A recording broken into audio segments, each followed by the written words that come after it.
Ladies and gentlemen.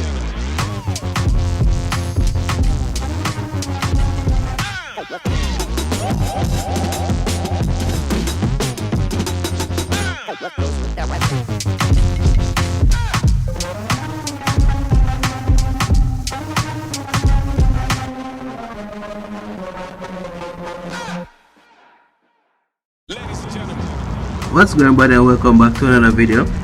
So I'm here to really showcase the different changes that I've been making now, because before the channel I've been promising to make changes, for example a motor swap, and I did manage to do that today. Well, not really today, I've done it for a while now, but just getting a chance to really get that content out for you guys today. However, I won't be disclosing today what turn motor I'll be running, because there's some competition this summer, so definitely going to be taking part in some of that front wheel drive action depending on how things go. But this is what it is. I have the 6 back on and stuff like that. I want to go testing soon and see what the car is going to be doing. But as I said before, I did do a motor swap, and a remote upgrade is on the way, and that now is going to be helping with my tuning and stuff like that. Eventually I want to upgrade the ESC, but baby steps, because the motor that is inside of this car right now is not necessarily a cheap motor. It's actually a drag motor and made or can be used for drag racing because of how powerful it is. So I'm going to be taking off the body now. I also went ahead and added some torque bars for the arms, because as I said, this car will be making a lot more power than it was before, and I took out the 6.5. so I have that as a backup motor just in case. So I'm going to take off the body now so you guys can see how the chassis is looking now. Everything's a little bit different. The weight has shifted a little bit, but I'm going to be showing you guys what I'm talking about. So there's the motor, guys. I'm not going to really be going much higher because it's going to give away what turn it is. But it's a drag motor, as I said before. And as I do the walkthrough, I'm going to cover it.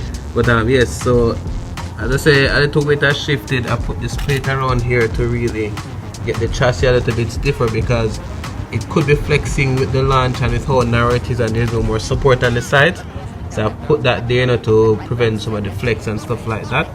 And as I was talking about before, I have the torque bars here now, so I can help with some of that let's say downward force and movement. So everything should be a little bit more firm now, and you could say in a proper standing than before. So the chassis should be able to manage the power now. So I'll be running this and see where it's going to take us. I did change the gearing and stuff like that. So it's technically like a whole new different setup in some sense, because with the remote I have to now try to dial the car in with that, and it's a different remote. As you can see, it's a different receiver and stuff like that now. So stay tuned. As I said before, what this car is going to be a rubber tire setup. It could be more than just rubber tire, it could be also foams as well, depending on how good the car is doing with the rubber tire build. But overall this car has a lot of potential, and as I said before, we'll be upgrading the remote to bring it to its full potential as much as it can be. So again, if you're new to the channel, welcome, and stay tuned, guys.